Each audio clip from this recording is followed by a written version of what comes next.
हाय, welcome eight achievers academy. और आज हम करेंगे previous year questions of metals and non metals.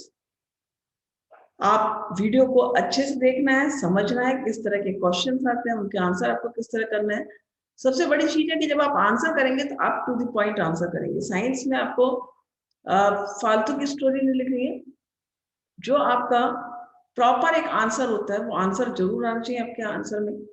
जो प्रॉपर टर्म्स होती है साइंस की वो जरूर आना चाहिए। ये सब चीजें देखिएगा और ध्यान से देखना वीडियो को। आंसर्स भी हैं, जहां पर आपको लगता है आप फिर से उसको अपने पास नोट कर सकते हैं for the future revision and all. तो चलिए देखते हैं।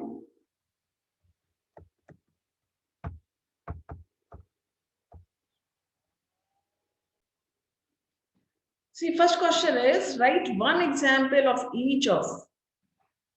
किसका एग्जाम्पल देना है आपको? बहुत सिंपल क्वेश्चन है। A metal which is so soft that it can be cut with knife and a non-metal which is the hardest substance। तो इसमें मालूम है आपको कि जो सबसे सॉफ्ट मेटल होता है वो कौन सा होता है? आपका सोडियम होता है। सोडियम को आप इवन नाइफ से भी कट कर सकते हैं। इवन कई बार उसका बहुत छोटा पीस इजिली हाथ से भी कट हो जाता है। It's very very soft. और जो नॉन मेटल है आपका हार्डेस्ट सब्सटेंस है। यू नो दैट कार्बन के जो दो इलेक्ट्रॉन होते हैं, एक का डायमंड होता है, ग्रेफाइट होता है। तो जो डायमंड होता है that is the hardest substance. इसको ध्यान रखना है। सेकेंड क्वेश्चन है इसका, a metal and a non metal which exist as liquid at room temperature. हमें पता है कि जो मेटल एग्जिस्ट करता है रूम टेम्परेचर पर in the liquid form that is mercury. और जो हमारा नॉन मेटल है वो है आपका bromine. Next, name the following. A metal which is preserve in kerosene. अभी हमने देखा सोडियम है जो बहुत रिएक्टिव मेटल है, उसको आपको सोडियम में ही सॉरी केरोसिन में ही उसको स्टोर करना पड़ता है। यदि आप केरोसिन में उसको स्टोर नहीं करेंगे तो it will catch fire when it reacts with the oxygen. जब ये ऑक्सीजन के साथ में खुले में रखा है यदि, तो ये रिएक्शन करेगा। रिएक्शन करके इसमें इवन ये फायर कैच कर सकते हैं। तो इसको जरूरी होता है कि आप उसको केरोसिन में रखिए। A lustrous coloured non metal. Lustre colour non metal जो है वो आपको आयोडीन है। A metal which can melt while kept on palm. जब आप उसको पाम पर रखते हैं वो आपका गैलियम है। तो इस तरह के जो आपके एग्जाम्पल्स है ना, ये पूछे जाते हैं। तो इनको जरा सा ध्यान से सारे मेटल्स के बारे में पढ़ लेना और नॉन मेटल्स के बारे में। A metal which is poor conductor of heat that is lead.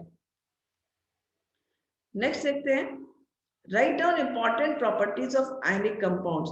2017 का क्वेश्चन है। इसमें आपको आयनिक कंपाउंड्स की प्रॉपर्टीज, बच्चों बहुत इंपॉर्टेंट क्वेश्चन है। आयनिक कंपाउंड्स की प्रॉपर्टीज आपको पता होना चाहिए, कौन से आयनिक कंपाउंड्स होते हैं। इसके साथ ही कोवेलेंट जो कंपाउंड्स होते हैं उनकी भी, दोनों का कंपैरिजन भी कई बार पूछा जाता है। तो आइए आयनिक कंपाउंड्स की प्रॉपर्टीज देख लेते हैं। पहले, ionic compounds are generally hard and solids. पता है क्योंकि दो आयन से मिलकर बनते हैं ये। एक प्लस होता है और एक माइनस होता है। पॉजिटिव एंड नेगेटिव आयन की कॉम्बिनेशन से बनता है। हार्ड होता है, सॉलिड मास होता है। Ionic compound has high melting point and boiling point. अब देखो, जो कि वो पॉजिटिव एंड नेगेटिव आयन से मिलकर बनता है, तो जो दोनों के अंदर फोर्स ऑफ अट्रैक्शन होता है वो बहुत ज्यादा होता है। और जब फोर्स ऑफ अट्रैक्शन ज्यादा होगा तो क्या होगा, उसमें आपका ओवरकम करने के लिए उसको ज्यादा हीट की जरूरत पड़ेगी। क्योंकि एक स्टेट से दूसरी स्टेट में चेंज होना है, व्हाइल इट इज मेल्टिंग और बॉइलिंग। जब भी बॉइल करना है या मेल्ट करना है, मतलब हमको एक स्टेट से दूसरे स्टेट में चेंज करना है मैटर को, तो फोर्स ऑफ अट्रैक्शन को उसको कम करना होगा, तभी उसमें काइनेटिक एनर्जी इंक्रीज होती है। So they have high melting point and boiling point. Ionic compound are mostly soluble in water. Water में जनरली सॉल्युबल होते हैं और इनसॉल्युबल होते हैं आपके सॉल्वेंट्स में। ये भी ध्यान रखना है। कोवेलेंट कंपाउंड में जनरली उल्टा होता है इसका। In their molten state or aqueous solution, these are good conductors of heat and heat and electricity. तो इलेक्ट्रिसिटी के भी कंडक्टर होते हैं। क्यों? क्योंकि ये आयन में डिसोशिएट हो जाते हैं aqueous solution में। तो इलेक्ट्रिसिटी कंडक्शन के लिए ionic decomposition is very very important. Next is give reason for the following. Sodium metal is kept immersed in kerosene. ये तो हमने अभी देख लिया, पिछले क्वेश्चन में गए थे 17 के क्वेश्चन में, ठीक है। And blue color of copper sulfate solution disappears when some aluminum powder is added into it. देखो हाँ, पिछली बार जो क्वेश्चन था 2017 वाला, उसमें था कि which metal is kept in kerosene। यहाँ पर एक why it is kept, थोड़ा सा मैंने उस समय दिया था आपको उसका रीजन, अभी फिर से एक बार रीजन को रिवाइज कर लेते हैं। Sodium metal is so reactive that it reacts vigorously with oxygen of air, यही होता है, ऑक्सीजन से रिएक्ट कर लेता है, and it catches fire and starts burning when kept open in air। जब भी ओपन एयर में रखा होगा तो क्या होगा, it starts burning because it catches fire, and that is why it is stored under kerosene oil to prevent its reaction with oxygen। Clear? क्योंकि जब केरोसिन के टच में तो ऑक्सीजन के टच में नहीं आएगा। With oxygen, moisture and carbon dioxide of air, इन सबसे प्रिवेंट करने के लिए इसको हम केरोसिन में रखते हैं। सेकेंड है blue colour of copper sulphate solution disappears when some aluminium powder is added to it. You know that ये आपकी डिस्प्लेसमेंट रिएक्शन आ जाती है, क्योंकि जो आपका एल्यूमिनियम है that is more reactive than that of the copper. तो एल्यूमिनियम कॉपर सल्फेट से कॉपर को डिस्प्लेस कर देगा, और इसीलिए जो उसका सॉल्यूशन है ब्लू कलर का जो कॉपर सल्फेट है वो डिसअपियर हो जाता है।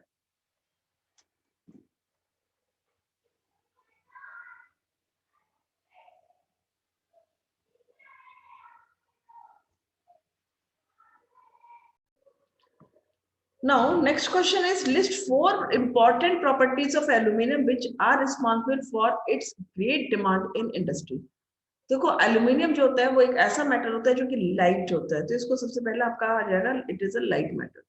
सेकेंड थिंग, जैसे आयरन कोरोड करता है, उसमें रस्ट लग जाती है, और copper also have some corrosion की, उसमें ग्रीन कलर के आपको स्पॉट्स दिख जाएंगे।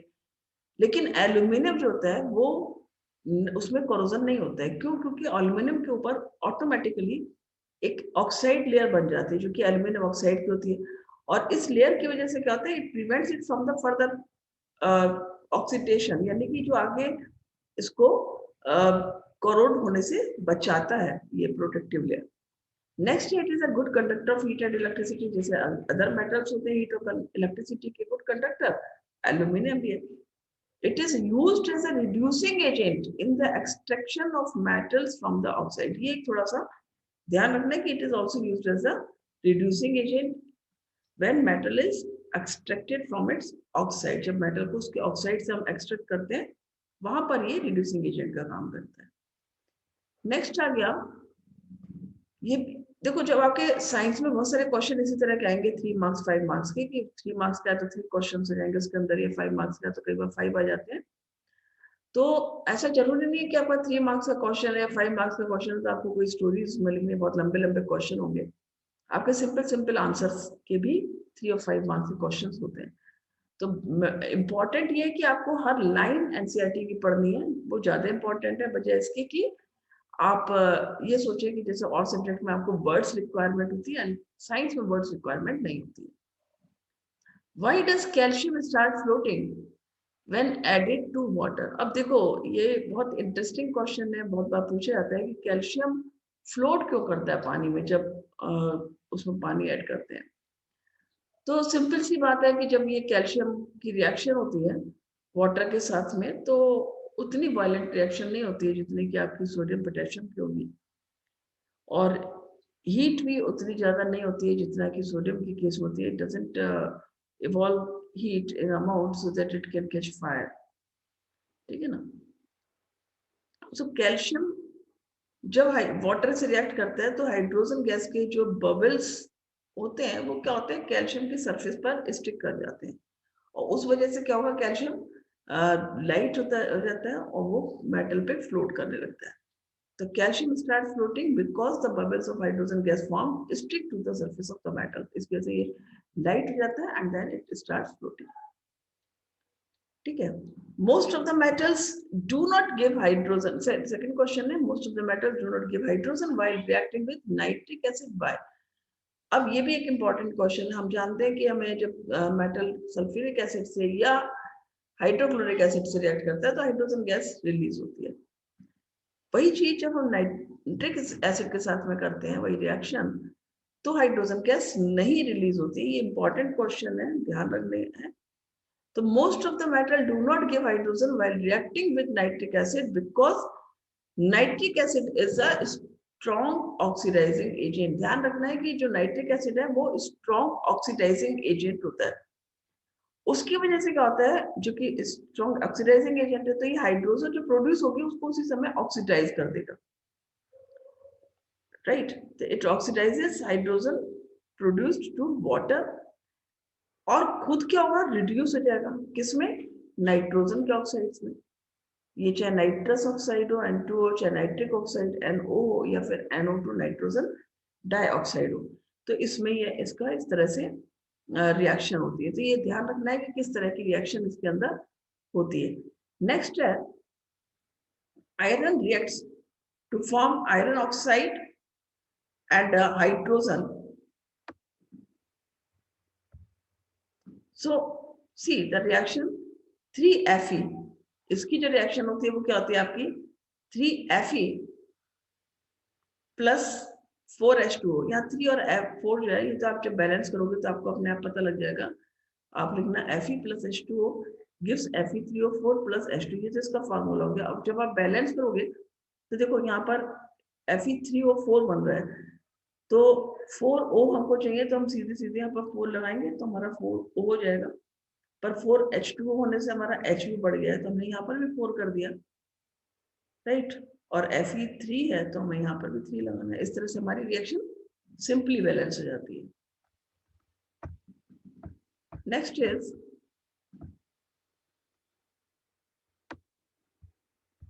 what are amphoteric oxides?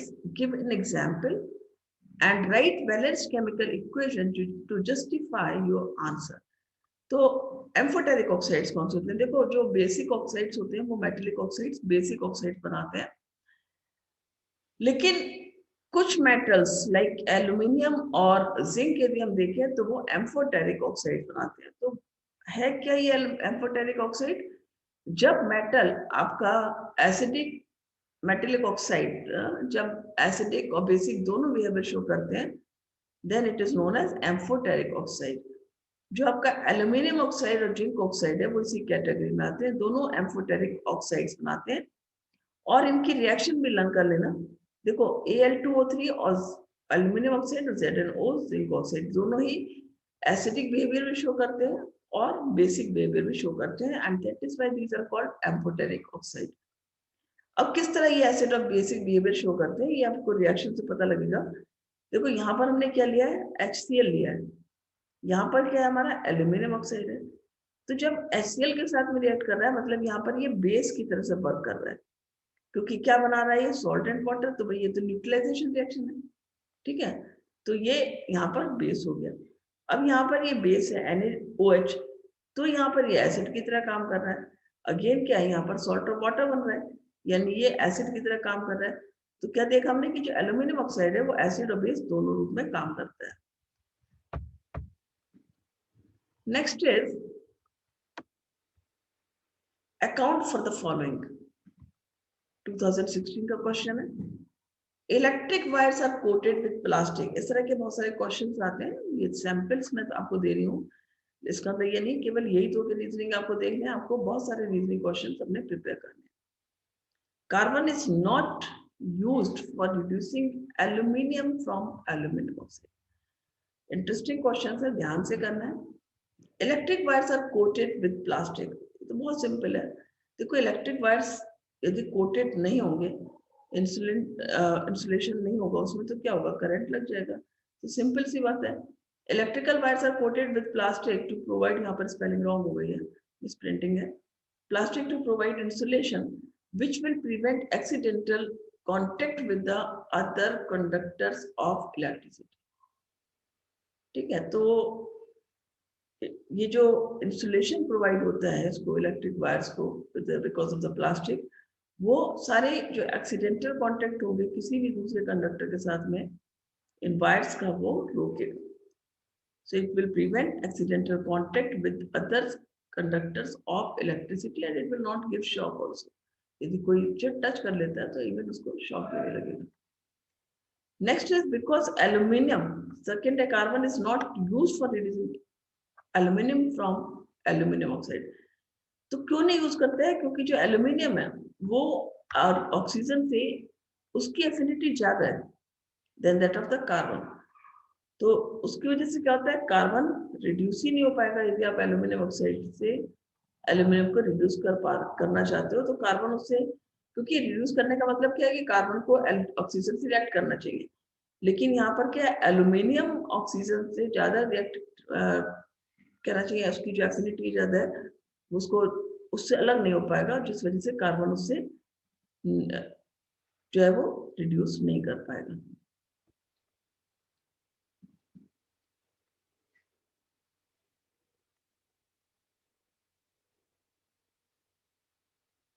Thank you for watching the video. यदि वीडियो पसंद आया तो प्लीज़ लाइक करिए वीडियो को और चैनल को सब्सक्राइब कर दें और बेल आइकन को प्रेस कर दें, जिससे कि जब भी न्यू वीडियो अपलोड होगा आपको नोटिफिकेशन आ जाएगी.